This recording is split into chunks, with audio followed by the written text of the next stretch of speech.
Livro do profeta Malaquias. Ele viveu cerca de 100 anos depois que os israelitas regressaram do exílio babilônico, e a sua mensagem foi dirigida às pessoas que estavam morando em Jerusalém já há algum tempo. O templo tinha sido reconstruído e as coisas não estavam indo bem. Basta lembrar as histórias de Esdras e Neemias. Agora, quando os israelitas regressaram do exílio, as suas esperanças estavam bem altas. Eles iriam regressar e reconstruir as suas vidas e o templo, e todas as grandes promessas dos profetas se tornariam realidade. O Messias viria e estabeleceria o reino de Deus sobre Israel unificado e sobre as nações, e traria justiça e paz a todos. Mas não foi isso que aconteceu. Os israelitas que repovoaram a cidade foram tão infiéis a Deus quanto seus ancestrais, o que resultou em pobreza e injustiça. E assim, em Malaquias descobrimos o quão corrupta esta nova geração tinha se tornado. O livro foi concebido como uma série de disputas, e a maioria das sessões começam com Deus dizendo algo, fazendo uma reivindicação ou uma afirmação. E Israel discordará ou questionará a declaração de Deus. E Deus responderá e oferecerá a última palavra. Isso aconteceu 6 vezes. Nas primeiras 3 disputas, Deus expõe a corrupção de Israel, e nas últimas 3 ele confronta a sua corrupção. E a impressão geral que você tem desses argumentos e disputas é que o exílio fundamentalmente não mudou nada nas pessoas. Os corações de Israel são tão duros quanto sempre. A primeira disputa começa quando Deus diz que ele ainda ama o seu povo da aliança, apesar de seus fracassos. E Israel contesta a Deus rudemente, dizendo: "Como você tem nos mostrado amor?" E assim, Deus os lembra de como ele graciosamente escolheu a família de Jacó como seu ancestral para se tornar o portador das promessas da aliança de Deus, em vez de Esaú, seu irmão, e a família que veio dele, que eventualmente veio à ruína. Lembre-se das histórias de Gênesis e do livro de Obadias. Assim, desde a primeira disputa, Israel é exposto com suspeição, duvidando do amor e da fidelidade de Deus. A segunda disputa expõe um problema com o segundo templo de Israel. Deus acusa o povo de desprezar e profanar o templo. E o povo dispara de volta: "Como temos te desprezado?" E assim Deus responde enfocando as pessoas, como elas são desonestas e trazem oferendas vergonhosas de animais doentes que mostram que eles não valorizam ou honram o seu Deus. Mas não são só as pessoas, são também os sacerdotes que administram o templo. Eles não apenas toleram, como participam dessas formas corruptas de adoração. De cima para baixo, o povo de Deus provou ser infiel. Na terceira disputa, Deus acusa os homens israelitas de traição contra ele e as suas esposas, que eles, é claro, negam. E Deus expõe a combinação tóxica da idolatria e do divórcio que está acontecendo. Vocês têm homens israelitas que se casam com mulheres não israelitas e adoram os deuses ancestrais de suas esposas dentro dos seus lares. Lembre-se da história de Neemias, capítulo 13. E assim Malaquias conecta isso a uma onda de homens se divorciando de suas esposas sem qualquer razão. E as esposas não ligam para isso. E Malaquias diz: não, é uma traição à sua aliança com Deus. E assim, Malaquias transita para o segundo conjunto de disputas que confrontam a rebelião de Israel. A quarta disputa começa com os israelitas acusando Deus de negligência, dizendo: onde está o Deus de justiça? E eles veem a injustiça e a corrupção em abundância e Deus parece não fazer nada. Então Deus responde dizendo que ele enviará um mensageiro que irá preparar o povo para o retorno pessoal de Deus no dia do Senhor. Ele virá como fogo para purificar o seu povo e remover a idolatria, a imoralidade e a injustiça sexual, para que somente os fiéis remanescentes possam se tornar o seu povo.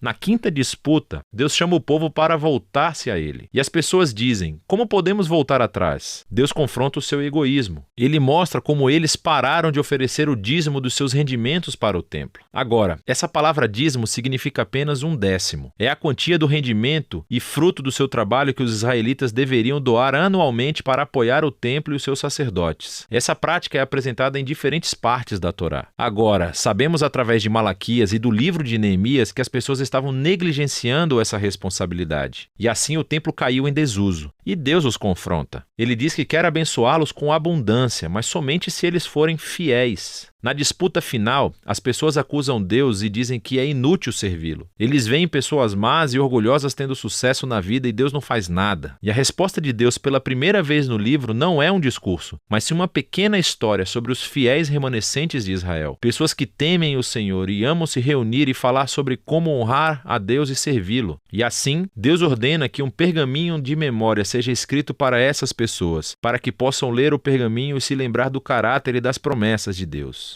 Malaquias aqui reflete sobre o dom divino das Escrituras, como elas nos apontam para o passado para lembrar o que Deus fez para inspirar fidelidade e esperança para o futuro, o que leva à conclusão do livro. Ele capta e desenvolve as imagens da quarta disputa sobre o dia do Senhor que está próximo, mas ela se desenvolve ainda mais. Ele diz que Deus designou um dia de purificação do julgamento que consumirá os iníquos dentre o seu povo. Mas o que a conclusão acrescenta é o futuro dos fiéis remanescentes, porque para eles o dia do Senhor não é uma ameaça, é motivo de alegria. Será como os raios do sol nascente que trazem cura e vida e esperança para o futuro. E assim, as disputas de Malaquias chegam ao fim. Mas há algo a mais nesse livro. Os 3 últimos versos não fazem parte das disputas e, na verdade, são um apêndice final, trazendo o fechamento não apenas para Malaquias, mas para toda a coleção da Torá e dos profetas. Então, primeiro, o leitor é chamado a lembrar da lei, ou da Torá, do meu servo Moisés. E isso lembra a história e as leis da aliança que você encontra nos 5 primeiros livros da Bíblia. Mas então ouvimos esse resumo dos livros dos profetas. Vou enviar o profeta Elias antes do dia do Senhor, que restaurará os corações do povo de Deus. Portanto, essa conclusão resume a Torá e os profetas como uma história unificada que aponta para o futuro. Israel foi redimido por Deus e eles o traíram através da sua rebelião e corações duros, quebrando as leis da Torá. Mas as Escrituras antecipam um dia futuro, quando Deus enviará um profeta, um Moisés, um novo Elias, que restaurará o povo de Deus e curará os seus duros corações. Lembre-se de todas as promessas de Deuteronômio, Jeremias e Ezequiel. E assim, esse apêndice final apresenta as Escrituras como um presente divino para ler,